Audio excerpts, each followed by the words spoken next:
જય અંબે. તો મિત્રો, થનગનાટ થઈ રહ્યો છે ને? થાય જ ને. નવરાત્રિ આવી છે, સૌના મનમાં હૃદયમાં ઉમંગ થઈ રહ્યો છે. નવરાત્રિના દિવસો આવી રહ્યા છે.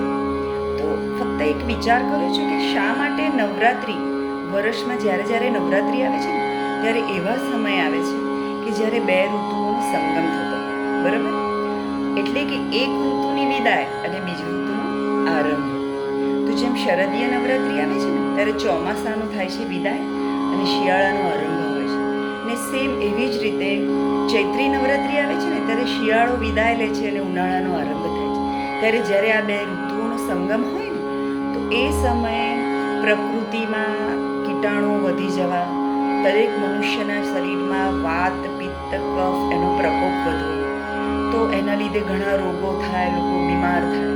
તો આ નવરાત્રિ કરવાની પાછળ એક ધાર્મિક અને વૈજ્ઞાનિક બંને કારણ છે. ધાર્મિક એટલે લોકો માતામય થઈ જાય, દેવીની આરાધના કરે, પૂજા કરે, ધૂપ કરે, દીપ કરે, હવન કરે, ઉપવાસ કરે. લેડીઝ બધા ગરબા રમવા જાય, જે 9 દિવસ રોજ 2 કલાક તાળીઓ મારે અને ગોળ ગરબે ઘૂમે, તો એ પણ એમની એક કસરત થાય. ઉપવાસ કરવાથી શરીર શુદ્ધ થાય, જે વાત, પિત્ત, કફ એનો જે પ્રકોપ વધે છે ને એ શાંત થાય.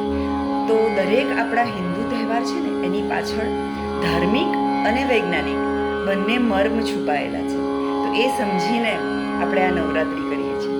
તો ખૂબ આનંદ છે કે આપણા દરેક તહેવારો એટલા સુંદર છે કે જેની પાછળ કંઈ ને કંઈ સંકેત આપતા જાય છે, હે ને?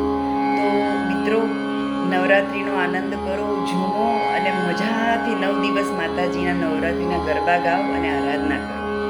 એવા મારા તરફથી તમને ખૂબ ખૂબ અભિનંદન. નવરાત્રિની ખૂબ ખૂબ શુભકામનાઓ. જય અંબે.